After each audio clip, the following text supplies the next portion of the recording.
Welcome. It's our fourth panel of London Fashion Week, and we're also rounding up London Fashion Week today with two panel discussions, Simone Rocha and Medium Kirchhoff. But first up, we're going to be talking about Simone Rocha, who's my favourite, so I'm pretty excited. And I've also got a very exciting panel with me, but I'll let you guys introduce yourself, starting with you, Lucy.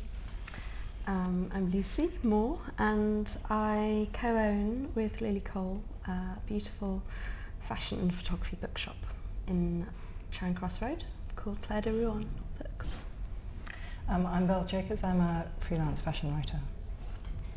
I'm Soki. I'm a freelance creative director and stylist. Hi, I'm Bertie. I'm a fashion journalist and I'm currently fashion editor of Vice. What have we been enjoying of London Fashion Week so far? Have you been out at the shows, Bertie? Yes, Marcus Almeida. I loved it. That pink I thought was just so beautiful. Really wearable, the white denim jacket, I died, honestly. And also Phoebe English I thought was really, really amazing, really beautiful single pieces and that kind of woven net, which was like knotted tights. It was really interesting, really good casting. It's interesting that you mentioned both Phoebe and Marcus, because this leads me, Marcus Almeida, because this leads me really nicely to one of my first questions, which is about texture, because it seems to me all the young designers that we're really excited about are doing really interesting stuff with fabric and technique and texture. And obviously that's all what Simone is about, with her amazing sort of skill when it comes to fabric. Do you think that's been monumental to her success, that sort of real technical ability she has? Oh yes, I think it's absolutely been key. I think it really taps into an interest in national techniques, if you like, the made in England, the made in Britain thing, and also it makes it very beautiful clothing. It seems very true to her heritage as well. You mentioned that whole made in England thing, and she's an Irish designer, obviously, and I think it makes her feel very authentic. Would you agree with that, Soki? It feels very sort of... Well, I think she taps into every single market. Like, before I came, I was kind of having a look at her previous collections, and I think she does hit every single point, like, for a woman's body. Like, it's androgynous, but it's also extremely feminine. She, like, the shapes, like textures, colour, everything. So she does tap into everything. So I kind of think I couldn't really pinpoint. Why are we seeing so... Because she's Irish and JW Anderson's Irish. Why are we seeing so much amazing creative flair coming out of Ireland? Or is it just a coincidence? It's a really hard question. Yeah, I'd love to know why that's happening right now. Because there's also like Una Burt, we're seeing amazing Irish talent. Yeah. I wonder if it is something to do with that amazing craft element. I don't know if that's... I've stunned the pilot. Absolutely, yeah, absolutely no. I'd really love to know. If someone could If someone tell can us. tweet us why there's so much talent from Ireland. Yeah, because I think, is there a funding thing happening, or is that, or is it a European thing? Or, don't know. Would love to know that. Do you think the success of Jonathan, but also of Simone, are we finally seeing the end of the whole sort of print mania thing and moving on to something that feels a little more... I think Simone's pieces are really, really wearable. Not that really loud prints aren't, but the idea with Simone that, I mean, I would wear so many of Simone's pieces, but I would also go out and look for pieces inspired by that in second-hand shops and cheaper, and I think you can really get that look and get that, the girl she's designing for, without having to have that specific loud print or that like full outfit. So it's more about a mood than key pieces. Definitely. With her, do you think? I can really feel that girl she's designing for, and I think that's really important. That's interesting, actually. Do you think that's the success of some of the strongest designers at the moment, where you get their vision and you get their mood? Because I think that's the same for Jonathan. It's about a girl less than pieces. Absolutely. That's what's really exciting about London fashion. Like, when I was watching New York, like, obviously Mark's amazing, but I can't really get the woman in New York. Does that woman exist? Like, I'm not really sure I've ever met that person that wears all those designers. And then you come to London and I'm like, oh, I see all of this reflected, and I see all of these people that I know in these clothes, and so inspiring. Well, Mark even said that backstage at his show. He said, everyone else has been doing head to toe white. He was like, I don't know a girl that wears head to toe white. No, exactly. So, maybe she's like P. Diddy. What do you think of Simone? Have you followed her for a while? I love Simone, for a long time. Well, for as long as she's been making clothes, and I specifically requested to come and do this panel. So I think she has a... going back to what you were saying, Bertie, the sort of, there's a classicism to her clothes that kind of makes them, they have a longevity as well beyond a kind of singular print that's really appealing, because there's a confidence in making clothes like that, I think, and that's what really strikes me about her, is her kind of, you know, she has like they're very feminine but they're very strong and androgynous, and but it's quite hard to marry those, and she does it so confidently. And to me that's why also it's quite alluring, the idea, you know, I think, well, I would love to just wear her clothes because that woman seems like a wonderful woman. Kind of doesn't need like a bold print, but to wear like kind of neon perspex, or, you know, is brave and strong, and but fun as well, very fun. We've all mentioned androgyny, and again, this is a really hard question, so I'm sorry to kind of make this a tricky one, especially given it's the last day of Fashion Week and we're all exhausted. But what do we mean when we say androgyny now? Because both Soki and Bel, you on our JW Anderson panel, we did talk about androgyny, but I'm interested in what we mean when we look at a collection now and we call it androgynous, because as you said, Simone is very girly, the Jonathan Anderson collection we saw was quite girly. How would you sort of define what we mean by androgynous? I think it doesn't ooze femininity, as in, I notice that if she's got something, say the fabric is, I don't know, PVC or whatever, then the shape will be something a bit more androgynous, and she never has them both, so it's never over the top, it's always kind of, everything's always balanced out. So it's about balance? Yeah, and I think obviously when she knows exactly what she's going for, when she, you know, even down to accessories and the models that she picks, it just, every single season, it's just it continues. I really know, I can tell her collection straight away, so I think that's why. I think for me androgyny seems to be about playing with female and male identity, and I think it's easier for the women's market to accept that you can wear a boxy blazer and still be a woman. I really love it. I'm not a fan of girly, so it's great to see on the catwalk. Yeah. Were you surprised to see so much androgyny sort of cross over onto the men's runways? Because we've seen a lot of, that really struck me last season, you know, everyone talks about Jonathan Anderson with that, but also even with designers like Martine Rose when they did all the frills, you know, there was something like almost overtly girlish about a lot of stuff. Why is there such a mood of androgyny now?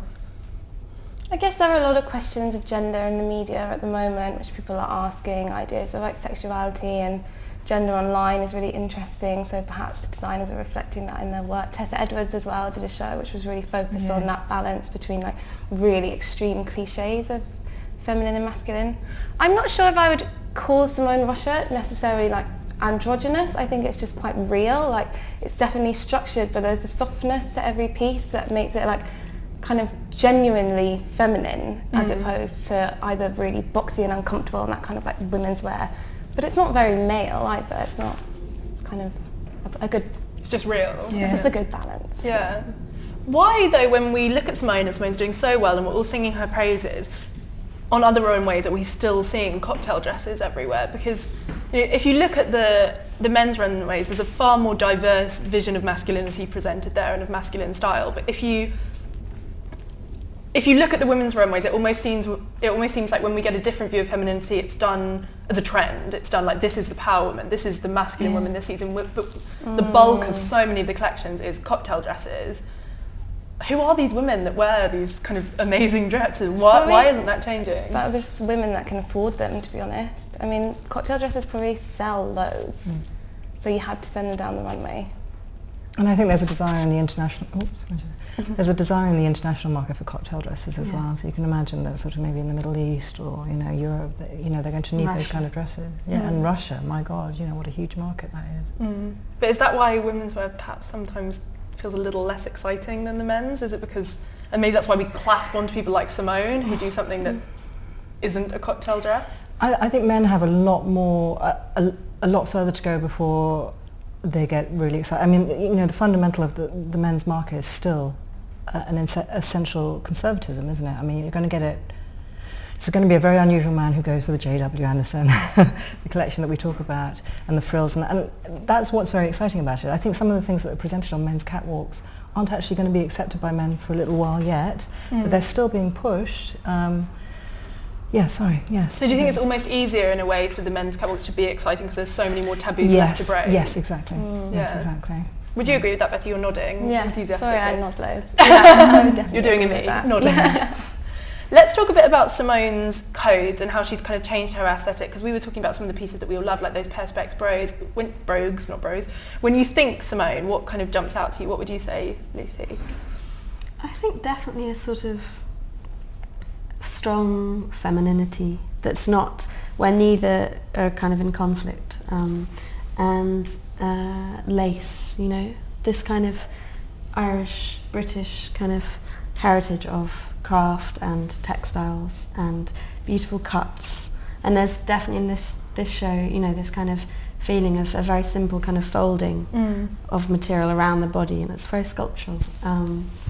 But also really fun, you know. I think that's what I love about her too. Yeah, because you've got all of that, and then you've got the injection of things like neon and perspex, which lend it a very, very sort of modern edge, and sort of almost a punky aesthetic, almost within those beautiful silhouettes. So yeah, it's a fantastic recipe. Why is there so much goodwill towards Simone? Because like I think Simone is part of the reason everyone loves her labels, because Simone herself is so amazing and she's so intelligent and so articulate when she talks about what she does. But if you think back to someone like Stella McCartney, it would be very easy to sort of think of someone like Simone as having had a considerable leg up, given that her father is such an acclaimed designer. Do you think her personality has been very important to her? I don't know if you guys have worked with her or interviewed her.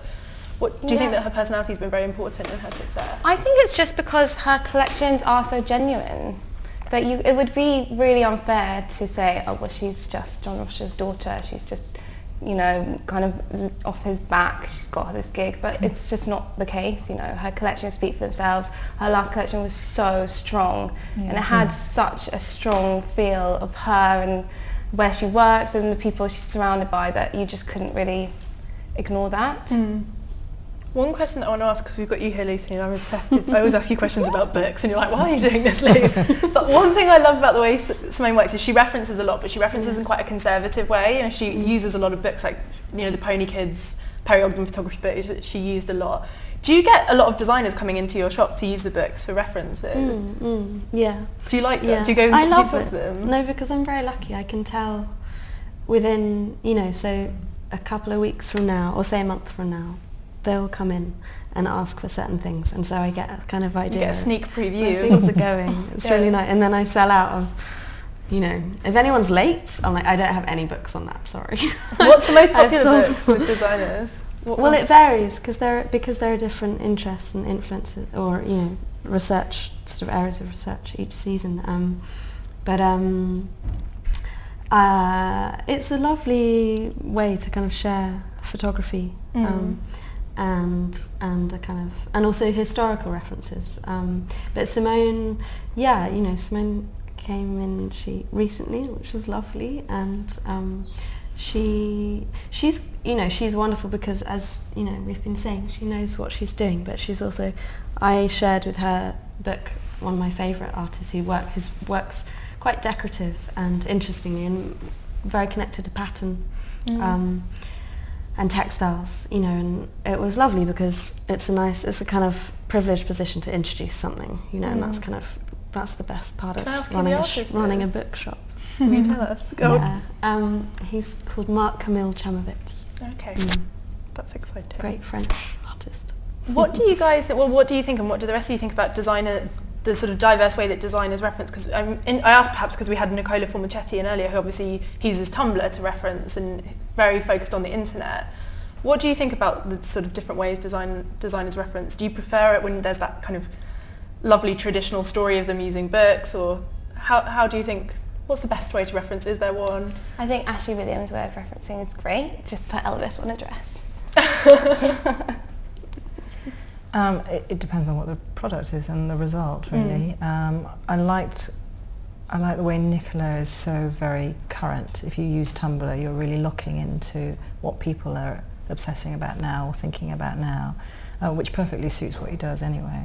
But obviously I love the way Simone does it with all the books in front of her, and you know, it's a fantastic, it's quite an intellectual, considered, you know, peaceful, lovely way of doing things. Do you think you can see that in collections? Do you think, does it strike us when we know that there's a lot of kind of graft that's gone into something, and a lot of, I guess, intellectualization, if you can put it that way?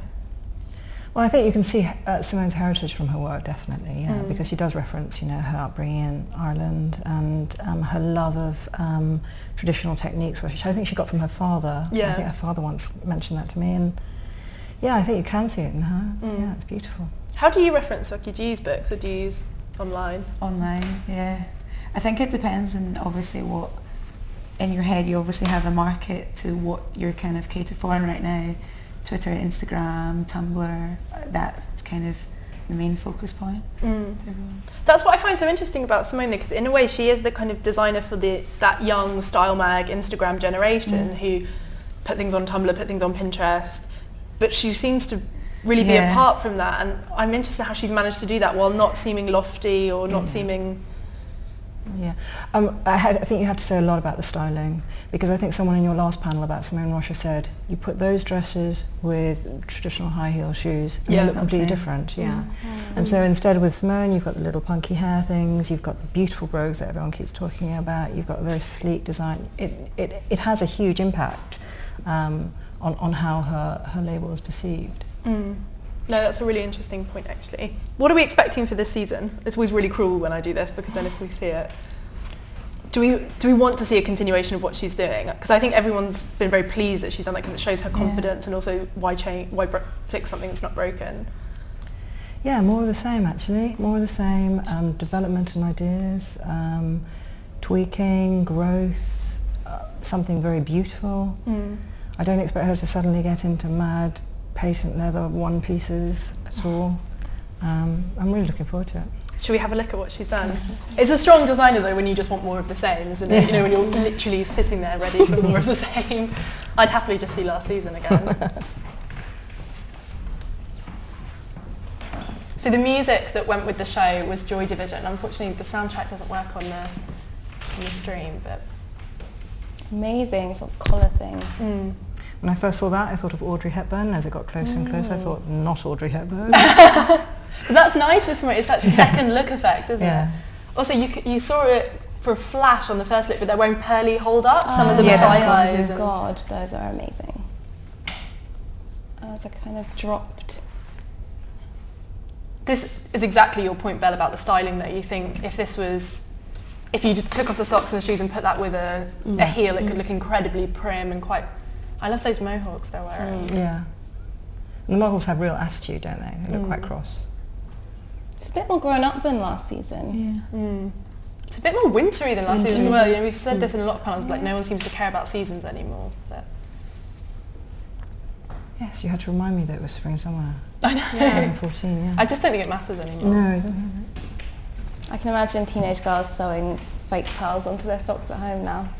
I'm definitely going to do it. I think that's what makes her collections seem accessible. That was a lovely point you said at the start, where you feel like you could go to a thrift store and try and emulate this look. It's not emulating a trend, it's trying to be that spirit. And I think she probably quite likes that people want to create her look without spending the money on it. I think that's flattering, yeah. And again, it's how she uses a very, very traditional, a material with very traditional associations like pearls, and she uses it in a completely different way.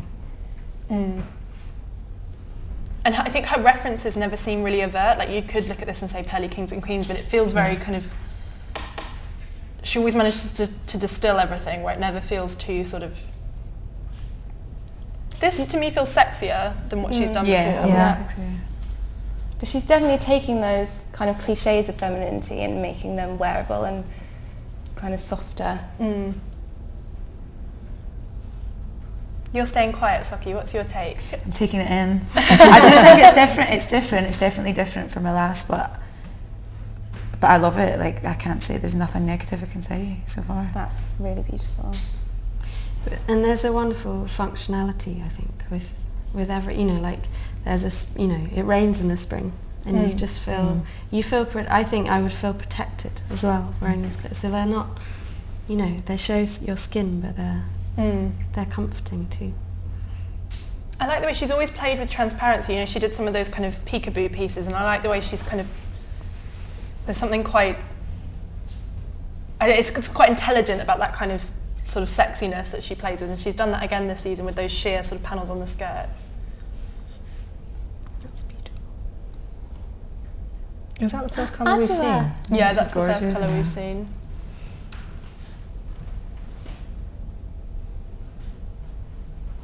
that's a new shade for her in a way. Yeah. You know, she hasn't done a kind of muted tone before. That feels rural and sort of, it feels like, you know, Irish as well. If that's not, without being too simplistic about it. It definitely looks a Feels bit natural. more grown up, I think. And And seeing bags. Yeah, exactly. We're seeing a lot of accessories. That's great. One thing that we talked about when we did our Christopher Kane panel is who's going to be the next London designer to kind of get picked up, and Simone's name kind of kept getting thrown out as one that we'd like to see have that sort of big investment. Would you guys agree with that? Yeah. Yeah. I'm loving this so far. I think it's amazing. From watching some of these other panels, people have been saying Simone a lot. She really represents some kind of energy coming out of London right now. She's really exciting. And you also sense that even though she's young, you know, she would, the kind of move to a bigger scale would be, she'd take it in her stride, like it, Yeah. it wouldn't affect her work. She's received a lot of, I you know, mean, help and good support. Like she got that L bursary, and she uses it in a very, I think, mature, considered way. She's sort of. But she's got the whole background with her family. I mean, I get a sense that her family is so important to her. They've really nurtured her, and they provide her with a huge sort of well of emotional support as well. And also all the training that she's received from her father. I mean, she was out on catwalks helping cut patterns at the age of, 13, 14? You know, it's really in her DNA. And that will stand her in good stead wherever she goes. They're still there, her family, aren't they? They're often She works. with her. Her mum works with her as well, and her brother does like the soundtracks to her shows, I think. And This is beautiful, the way the pearls are kind of broken quite often, or not in this one, but in that previous kind of collar. There's again, that's like almost punk, you know. Yeah. It's quite. And it goes back Just to a that fun cut. thing you were saying as well. You know, you get the sense there's a story behind this girl, that she's done something in that dress. What do we think of the shapes from this season? Because they seem, to me, this feels a little more. We've said the word grown up, but there's almost, it feels like a bit of a step up. You know, the skirts are bigger, the coats are more of a cocoon. It feels like she's playing a bit more with structure than she has done before. What are we thinking of sort of some of the shapes we're seeing? Maybe it shows confidence building. So last time it was like slightly shorter skirt, slightly smaller silhouette, and now she's really come into herself.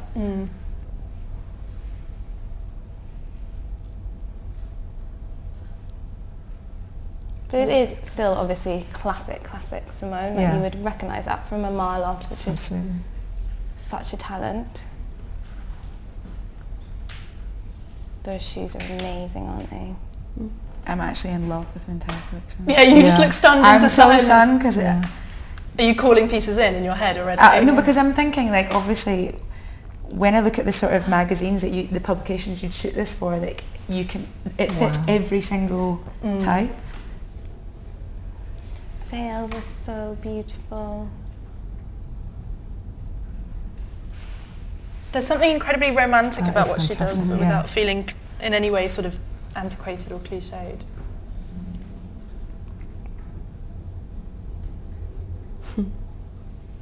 I can't work out, is this a stylus or is this an actual headpiece? Or I think if you look at the sides, this has got a lot of intricate work on it. It's got ruffling, so I presume this is. And the variation on the socks is great as well. This feels her last few collections have been incredibly strong, but this feels like a decided step forward. It feels incredibly. Yeah. Oh, is that I'm the literally image? stunned into silence. Let's watch the run. I want to see it all again. Let's watch the walkthrough. Well, that's show of the season for me. That was good. Lovely.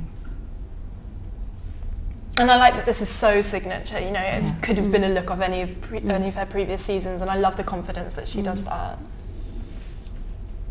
That outfit particularly is part of the androgyny we're talking about, kind of a boxy sort of oversized biker jacket. Really good casting again. Yeah. Some of those simpler dresses feel very new for her. You know, we saw, I think it's the fifth look, that very simple, almost like a slip dress. You know, that feels very new for her actually.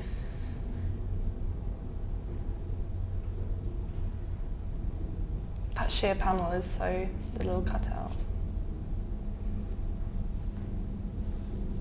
I think the styling and the accessories make it so much.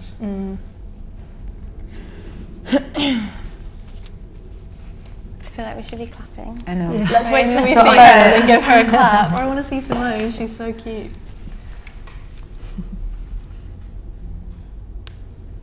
I love that it's almost like a bride at the end. Yes. You know, there's something incredibly kind of, and the confidence to do that when that's such a fashion tradition of a huge house showing a bride at the end. I think there's something wonderful about her doing that.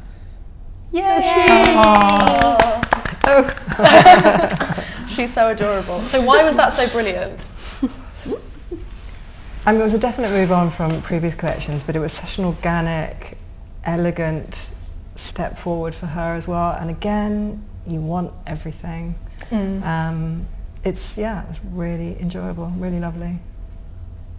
What do you think, Bertie? What's your thoughts? I think it's amazingly diverse, but it's still so true to her, and it's so inspirational and just really, really beautiful, really, really amazing. Those pearls remind me of those, like, remember those elastic, horrible fake pearl necklaces that everyone used to wear when they were like 17, maybe 11?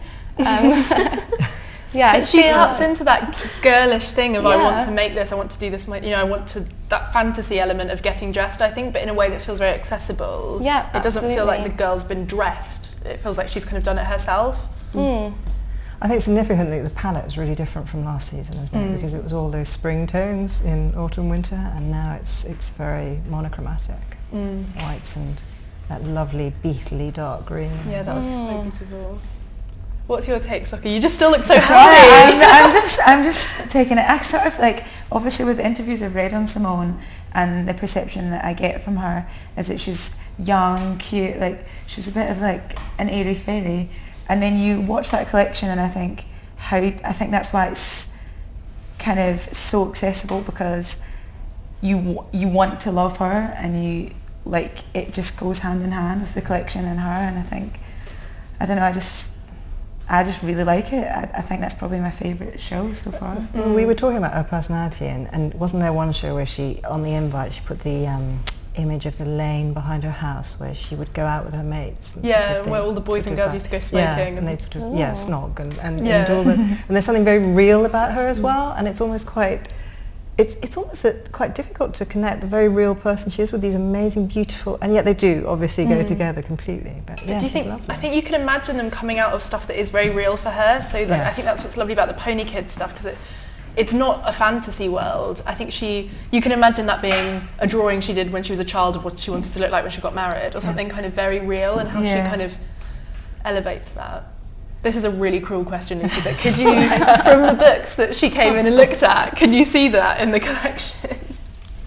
No, I think because That's good, I'm sure that she doesn't, I think if you do anything creative or artistic, some people have a very strong sense of what they need to do, and it's actually not any kind of references. They just kind of assist somehow, but they're not like defining.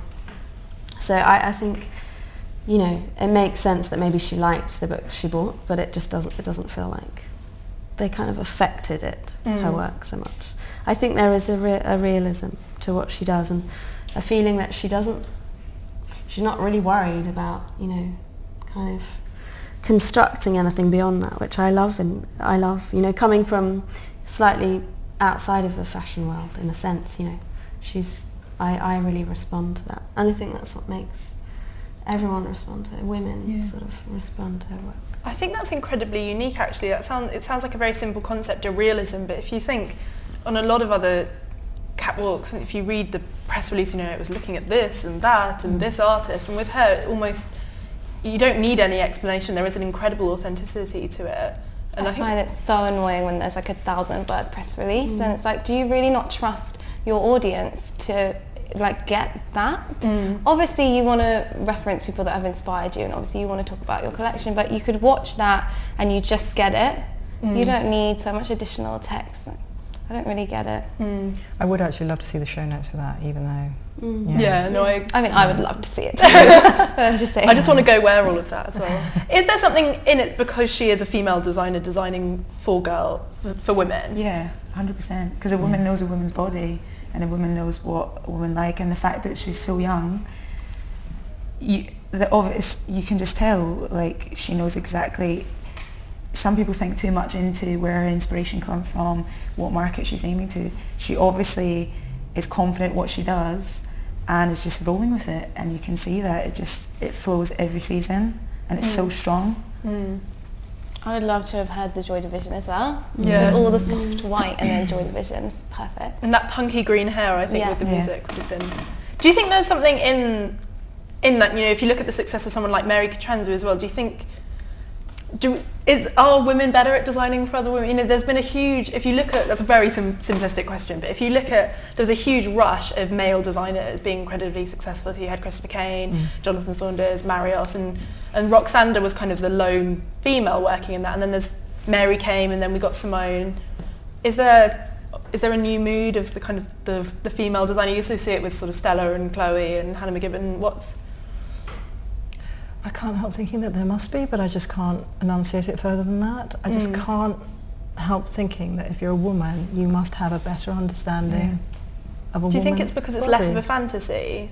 Yes, you're completely sussed with the reality of when you sit down, your tummy sticks out and all that kind of thing. And but I can't, I'm not saying that I don't want any of the men's, the men designers' clothes are incredibly covetable, but yeah, there should be, there must be, but I don't know. Do any of you, in the way that we buy British, do any of you deliberately try and buy pieces from female designers? I wonder if there's anyone I've never read an interview or heard from anyone say that I try and buy from female designers. Maybe that's going to be my new thing. I don't, but what I would say is that the notion of, I feel as if even though the collection is incredibly original and unique and beautiful, you could still wear them every day, and there's something very kind of London about that. London's a hard-working city, and it feels sort of, it's the same sort of it's made in Britain, and it's it feels like they're made in London, those clothes, because women here don't sit around on sofas every day. We work, and we go out after work, and it's our kind of different guises are kind of run seamlessly through our lives. We're professional, then we're fun, when we're dancing, then we're like whatever, flirty.